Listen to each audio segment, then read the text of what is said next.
All right, welcome to the first episode of Programming with the Apple IIe assembly language in the modern era. This is my journey through the book Assembly Lines by Roger Wagner and Chris Torrance, where I struggle through understanding what's going on, explain a bit, learn a bit, and generally have some fun. I chose the Apple IIe because it's just fun. Modern computers are way too complex to kind of learn deep things without a lot of distraction. And we'll see that as we go along. Anyhow, get some prereqs out of the way. We're going to need an emulator for the Apple IIe. Going to need some disk images, and that'll get us started. And the book. We're going to need the book. So let's take a look at some of those prereqs. So to start with, here's the book, Assembly Lines, the Complete Book, A Beginner's Guide to 6502 Programming on the Apple II by Roger Wagner, edited by Chris Torrance. Chris Torrance is known for his Assembly Lines podcast. That's quite a piece of work and tons of fun. That goes far beyond what I'm going to do, which is I'm just going to go through the book piece by piece by piece. His work goes into actually using an Apple IIe, extending it, adding hardware, stuff like that. I'm not doing any of that. This exploration is motivated by my need to kind of explore some low-level programming, but have some fun along the way. I'm going to use an emulator called AppleWin. AppleWin is a Windows-based emulator. You can go to the GitHub AppleWin repository and you can download it. You can run it on Windows, or you can get the Linux or the Mac OS port of it. If you're on Mac, probably ought to be using Virtual 2. It's a much better, well, I shouldn't say that. It's quite a sophisticated emulation environment for the Apple IIe and well supported by its author. AppleWin works fine, at least on Linux, and probably works. Apparently, the port works on Mac OS as well. We're going to run it. I'm going to run it in Linux, and I'm going to run the actual Windows one, not the port. It seems to be better for me. So to do that, I'm going to use something called Play on Linux, which is an easy way to get some Wine things. I have other apps that run just fine on Wine, but this one's kind of picky, AppleWin. So it's easier just to use Play on Linux. So you go here, you go to the download page. Right now in 2025, it's 4.3.4. I picked Debian, and you install this Debian. Now I'm going to type it in here. Oh, already did. Yay. Sudo dpackage-i, play on Linux, whatever the heck it is, .deb. That'll install the deb, but it'll probably report some errors. If it does, just run sudo app install -f and it should fix the errors. And now play on Linux should be available in your menu. Once it is, you can run it. And when you first start it up, it won't have this AppleWin thing. But you can install a program, and when you do that, it'll take some time to go download the library or whatever. But when it's done with that, you can then click install. It'll ask you some questions. It'll install some stuff, and eventually it'll show up here.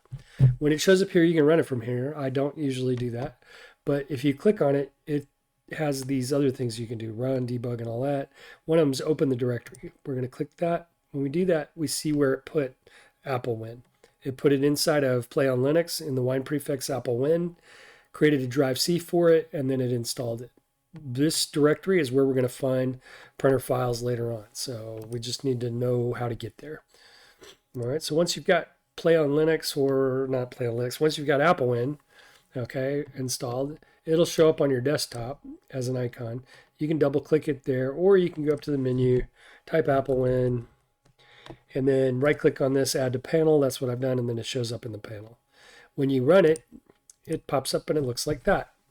The AppleWin Apple IIe emulator for Windows, and it looks just like it would if you were running on Windows, and the help works and everything works. All right, interesting pages in this help disk, or this help, whatever this is, help file, is using the keyboard. And we'll refer to this later, but this is our reset button, Control F2, and other stuff we can read about in here. So in the meantime, there it is. Our enhanced Apple IIe is ready to roll. What else prereqs? Oh, You need to have a couple of disk images, 2 in particular. Let's see what they're called. Yep, there we go. One is called the DOS3 System Master, and the other one is the Merlin Microassembler. You don't need a working disk to start with. We'll create that later. But these are the 2 that I downloaded. You can find them online. The easiest way to find them online is to type DOS 3.3 System Master, and then Apple to mirror. Okay, and this will give us should give us a pretty easy one. Yeah, this Apple II software mirrors and this images masters. That's the place we want to go to find this. And then we look down here and there's a big long list, but you get down to the one that says Apple II System Master 1982. That's the one I downloaded. The others will probably work, but this is the one I picked. And this is the 19, even though it says 1982, it's the 1983 disc. And that's the one we want. The other disk, we can just, instead of DOS 3.3 System Master, we can type in Merlin Apple II Mirror.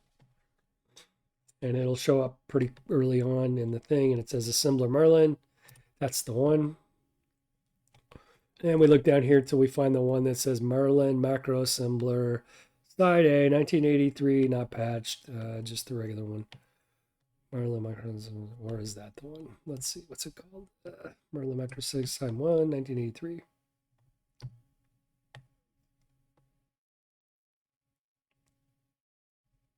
There it is. You grab that. Again, most of these others probably work, but that's the one I'm using.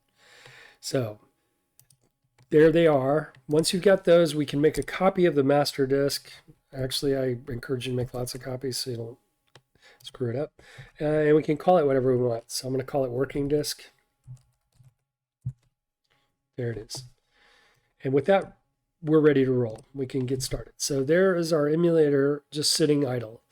It hasn't started the emulation yet. It's just letting us know that it's ready. From here, like I showed you, we can get to the help, but we can also get to settings. And let's take a look at the settings real quick. Well, I'll tell you with these icons first. So we got help. We got the reset button for the Apple, or reboot button for the Apple IIe.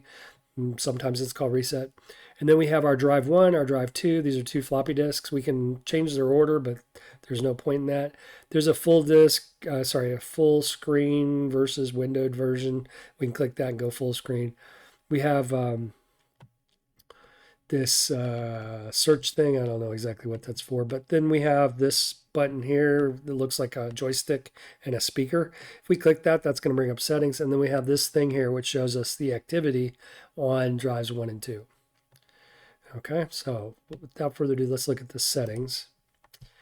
And we're going to run the Apple IIe. We have checked the confirm reboot. That was all built into it. And then I've changed it. Originally, it comes up with color TV with 50% scan lines. I'll check it. I'll set it back that. And then there's some other settings that we can change as well. But for right now, that's good enough. Let's click the reboot. All right, when we do that, you hear the beep. And then you see, oh, you won't see that. Let's see, how do I eject this? Eject, that's what I want to do. You won't see that because when you first start, it'll look like this. Because you've never told it about the discs. It'll pop up and it'll say Apple IIe, and you can see that it's got weird TV looking stuff if you've ever seen a TV. Otherwise, it's not going to be familiar at all. And it's very retro looking and it's kind of ugly. So that's one of the first settings that I'll change. So I go up here and I change it from color TV to color RGB monitor, and we take away the scan lines. When we do that, it comes up and it's crystal clear. Okay, that way we can see what we're doing and we don't have to wonder. It's not very retro, but it is very pragmatic. Actually, I think I'll go on and go full screen. So let's go full screen. There we go. You'll see these if you're on Windows. I don't know if these are hidden like this, but on Linux, this is what they look like. So this is showing disk activity down here. So when we're in this mode, we have to remember that key press, or we have to go look at home to remember it. But we're going to hit Control and F2, and it's going to make this horrible noise. That's supposedly beep, and it's going to pop up with this bracket and a checkerboard. And this is running in basic mode. Actually, this is what we call AppleSoft 2 Extended Floating Point Basic, which is fancy terminology for new basic, the more recent basic. There's another basic called integer basic, and we'll see that too. But with nothing else but turning on the computer and hitting reset, we wind up in a basic prompt. And a basic prompt means we can program in basic. So print hello, prints hello. Home clears the screen. Home colon print quote hello, clears the screen and prints hello. All right, and that's available when you first start up. You can also write a program that does the same thing, 20 print hello. All right, and we can list that out. We can run it. We can run it again, list it, all that kind of stuff. And that's kind of neat because it's very direct. Another thing we can do right off the get-go with just turning the computer on is we can enter graphics mode. We can set the color equal to like yellow, okay? And then we can plot a point at 20, 20. The screen is a 40 by 40 square, rectangle, I guess. And it'll let us do direct, which gives us immediate access to graphics. We can draw lines, we can plot points, and we can do all kinds of fancy stuff basically by turning on the Apple IIe. Wasn't that great? Anyhow, that's called low resolution graphics mode. And to get back to text, we just type text, and it'll print this crazy screen. And sometimes it looks like this, and sometimes it looks even worse. But never mind that. We just type home, and it'll clear the screen and go back to normal. We can list our program. Yay. Our program could do what we just did. So we could do 10, we could go into graphics mode. 20, we could set the color equal, let's say 7 this time. And then 30, we could plot a point. Plot 20, 20. There we go. And then we can list it, make sure it's right. Yeah, it looks good to me. Oh, well, let's go back. Yeah, let's get a key pressed. Input, no, even fancier. Print, quote, press a key to exit. Semicolon, so it's waiting on the same line. And then 50, get $A. And then if they do that, then let's go text mode and home. That's quite a program, right? There it is. Okay, let's run it and see what happens. Run it. Ugh, horrible beep. Press a key to exit. Syntax error in 50. Oh my. Let's see, what did we do wrong? Get a $A. Get a $sign, I think is what it's supposed to be. Get a $sign. Yeah, that sounds right. Okay, run it again. Press a key to exit. Okay, put the little widget up there at the top. Click exit. It's back in our thing. Yay. Okay, so like back in 1980, they had a computer that would let you immediately turn the thing on, write programs in BASIC, do graphics straight away. It's amazing stuff. That's fun. That's why I'm doing it this way. I like that. And not only that, but we can do that in assembly language, and we'll do that following the assembly lines book. What else? Let's see. Okay, let's reboot and take a look at some stuff. So I'm gonna click the reboot button and we restart. I'm gonna hit Control F2 to reset, and I'm back in BASIC. Oh yeah. Okay. Another thing that we have access to immediately upon boot is a machine level monitor. So to get to the machine level monitor, we're going to call into the ROM at location 151, which is mapped into memory. Crazy stuff at the top of memory. So we're going to call it, and it's going to open up what's machine code monitor, which we can see what's going on in memory. So let's pick something like FBDD, which is the beep routine. FBDD, that's the routine in the ROM that beeps whenever we hear a beep.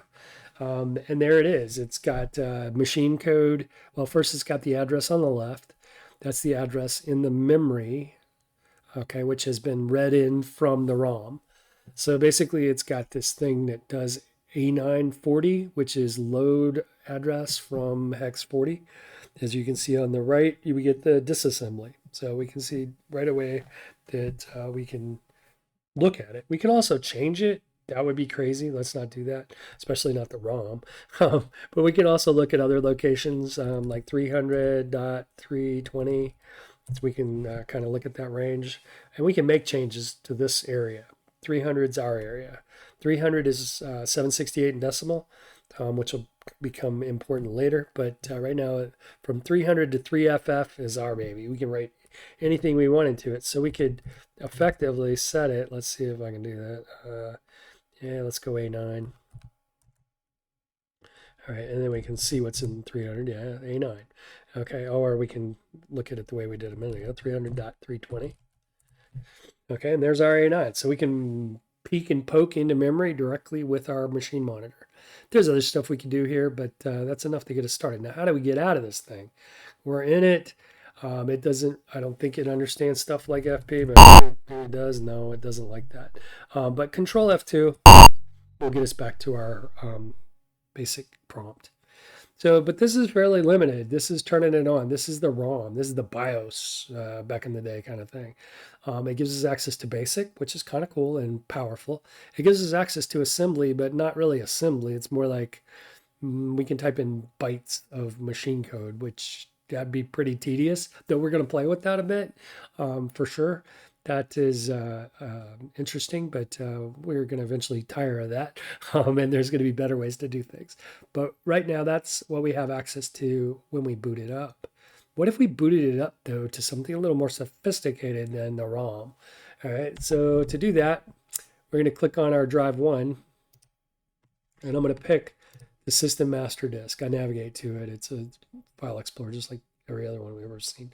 But there's my DOS 3.3 system master and my copy of it called working.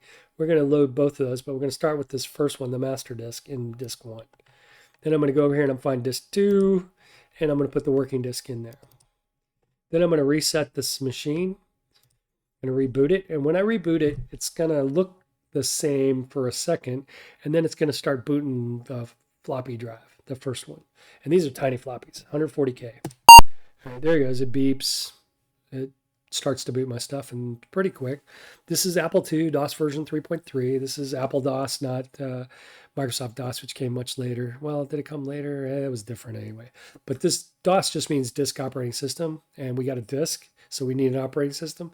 And it lets us do things like copy the files, initialize them, format them, that kind of thing, and work with them. So we boot it. It's useful. It gives us stuff like the ability to look at the catalog, which is similar to directory.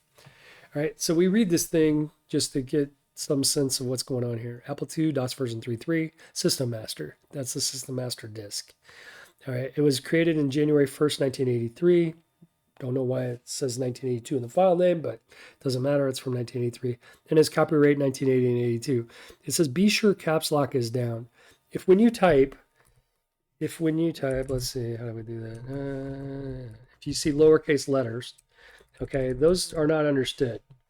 Okay, you can type things that it ought to know how to do, like catalog, and it's going to call it a syntax error. They need to be capital letters, and when you do that, then it's not going to say syntax error. It's going to do whatever you ask it to. So we're going to ask it to catalog this disk, and it shows us disk volume 254.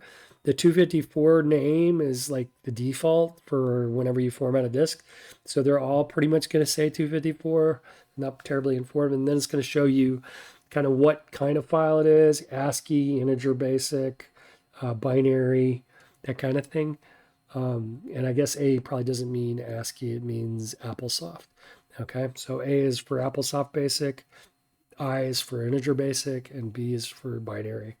But anyway, it's going to show you 23 lines or whatever, and if you hit space, it's going to show you the rest. All right, so that's catalog. and it shows you kind of like dir would in DOS or ls in Linux. But that's kind of interesting, but it's more interesting that we give it a disk. So we'd say catalog comma D and then the number of the disk. For the first disk, this is going to do the same thing we just saw. All right. If we would do it for the second disk, catalog comma D2, it's going to list the second disk, which happens to be a copy of the first disk at the moment. But when you do that, it changes the active disk from the first disk to the second disk. And that's what we want to do. We want to do that because we're going to make a working disk. All right. Right now, it's a copy of the system disk, which is just convenient because it gives us the right size disk. But we're going to create it. We're going to call it. We're going to initialize this disk, disk 2, and we're going to call it init hello. All right. It's going to take a moment. And when it's done, if I do catalog D2, going to show that there's nothing on there but the hello. And if I do catalog with no disk monitor, it's going to use, with no disk moniker, it's going to, which is fancy way of saying without a disk argument, okay, without the D2, it's going to default to whatever disk is active. And it's the second disk right now. And to convince ourselves of that, we're going to do catalog, we're going to do D1 just to make sure that we didn't screw it up. Not that we can fix it from here, but at least we know that we didn't. All right, but when we did that, now D1 is the default disk. All right, so to get back to disk 2, we have to do catalog, comma D2, or some other command that does that. Once we do this, we can load hello off disk. And we can list it, and it's empty, and there's nothing in it. Well, that makes perfect sense, right? Yeah, that makes perfect sense. But let's load hello off of the second disk. Off the first disk, okay? Which is a slightly different thing, and list it. And you can see, if you kind of read into this a bit, it looks like the opening message that we saw when we first started up, and we're going to run it and see what happens. And sure enough, it looks like what we saw when we booted. All right, so that's nice. Very convenient. Let's reboot. No, before we reboot, let's save something onto disk 2. So I'm going to switch over to disk 2. And there's probably some fancy Apple II way of doing this, but this works. Okay, there we are. We're on disk 2 now. We're going to create a new program. We're going to go 10, home, 20, print, welcome to the Thunderdome. Something like that. Run it, make sure it works, list it, make sure it looks reasonable, and now we'll save it. And we'll save it as hello. On disk 2. All right, when it's done doing that, we can list our program. We can erase our program, and we can load it from disk. Load hello, comma 2, D2, if you want. Okay, but either way, it's saved. And there it is. Welcome to the Thunderdome, right? Run it. Yay, happy days. All right, so we have, a working environment that I think is reasonable, good to go. Let's explore our working environment a little bit more. So let's reboot and let it start fresh. All right, and this is important because if you get the order wrong on some of these operations, they won't work as well. So we're going to, whenever we start something new, we'll probably reboot just to spare ourselves ordering issues. So right now we've booted the DOS disk, and it booted into floating point basic, the new basic. And we can see that because of the bracket and the checkerboard cursor. Basic commands work. We programmed just a minute ago, and it worked fine. But we can also go to the monitor. But before we do that, we have access to a new version of it, or not a new version, another version of BASIC called Integer BASIC, which is kind of more primitive, but it'll give us access to something that we really appreciate, the mini assembler. And the way we get into Integer BASIC is we type int and hit enter. And there it is. Now it's got an angle bracket and a checkerboard. That means we're in floating point basic, which works a lot like regular basic. Okay, except for it doesn't handle floating points. And there's some other differences, I'm sure, but minor or major, depending on your perspective, I guess.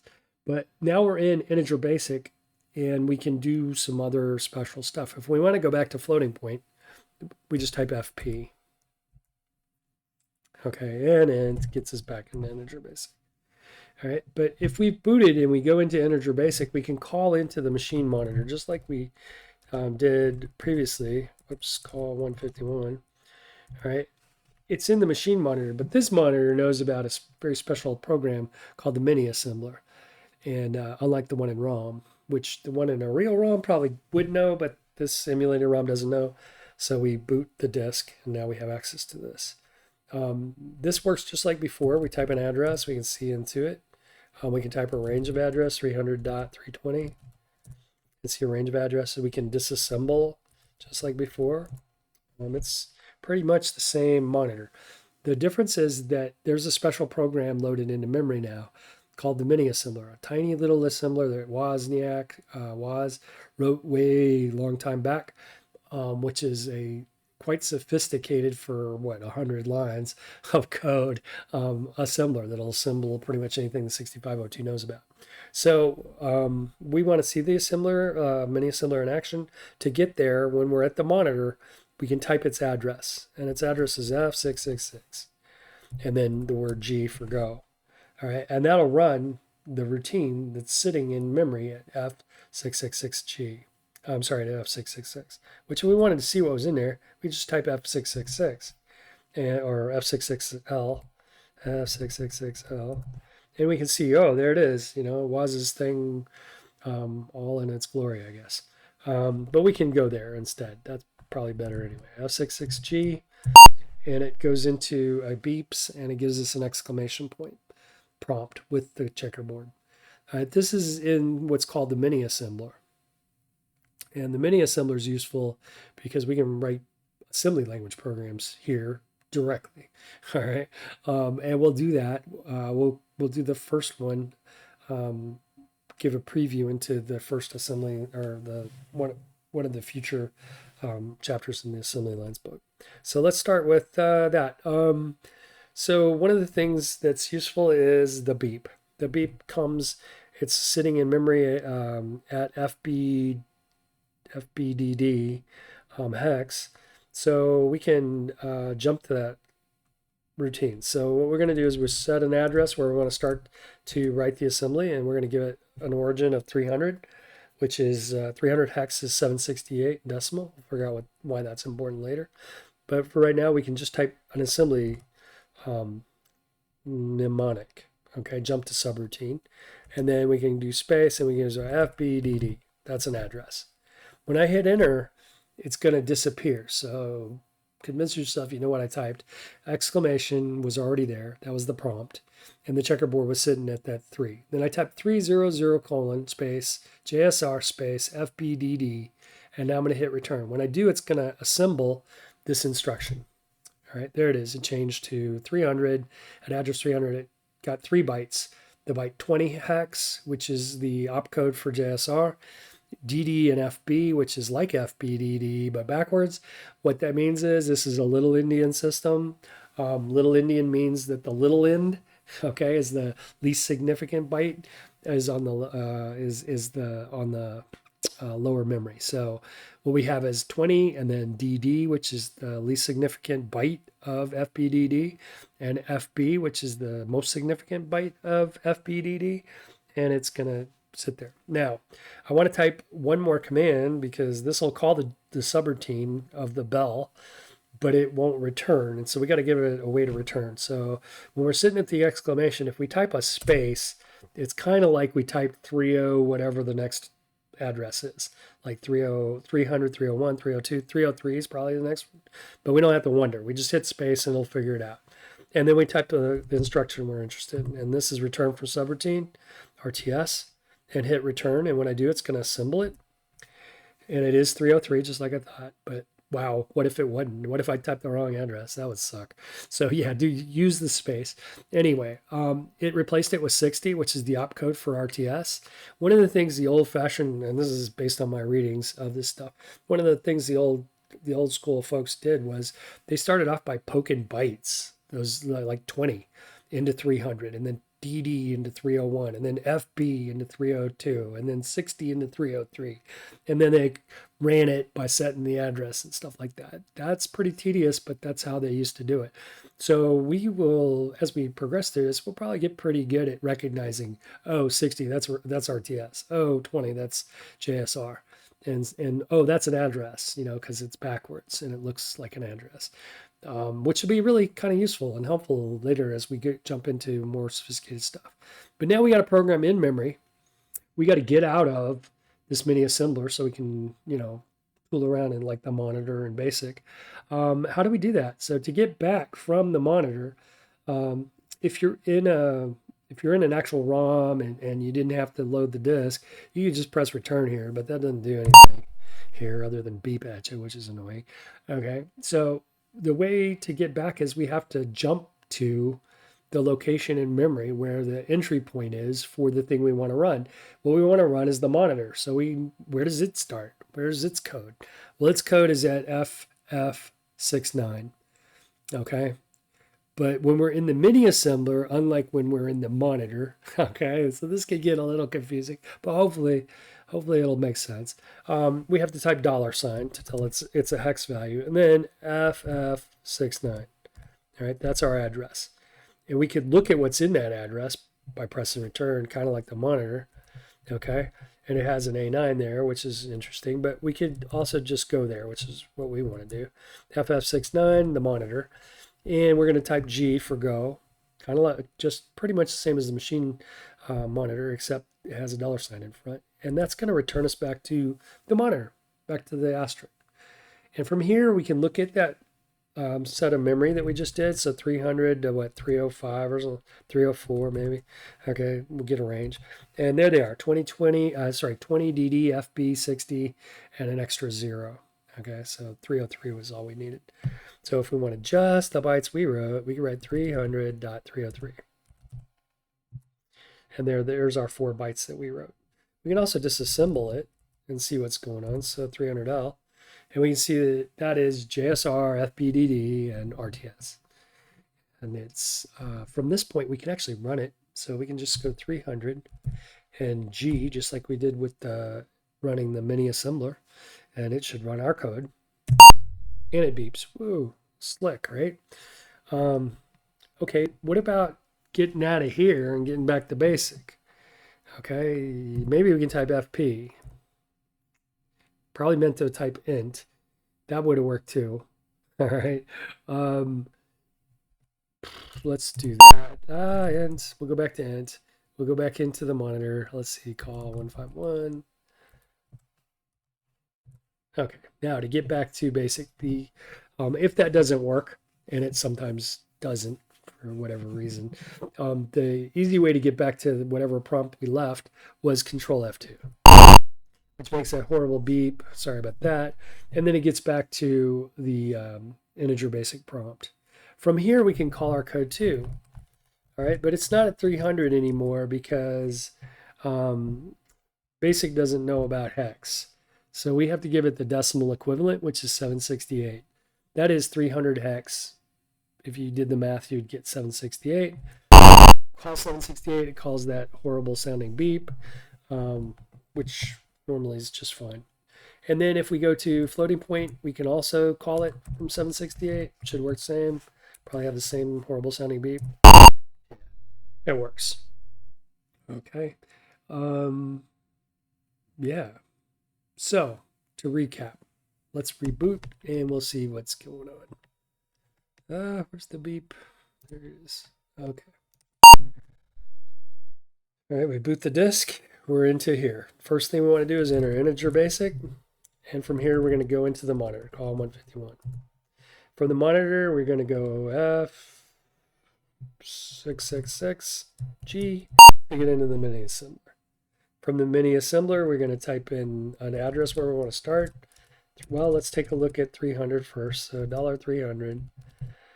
All right, there it is. Ooh, there's nothing there. And then we're going to put stuff there. So we're going to do 300 : JSR. And then an address. And we're going to use the beep routine again, FBDD. It'll assemble it, 20DDFB. Yeah, looks good. Space, and then RTS. Enter, and it'll assemble that. Then we're going to get out of here by going to $FF69G. Gets us back to the monitor. We can look at our code. There it is. If we just want to see our bytes, 300.303. There's our 4 bytes that we changed. We can run it, 300G, and we can bail on it with Control F2, reset, and call 768. Yay, that's pretty much it. Let's go out of the full screen thing. Yep, there we go. And I think that's good for this episode. We'll try to get another one in with going through the first chapter. Hope you enjoyed it. Thank you.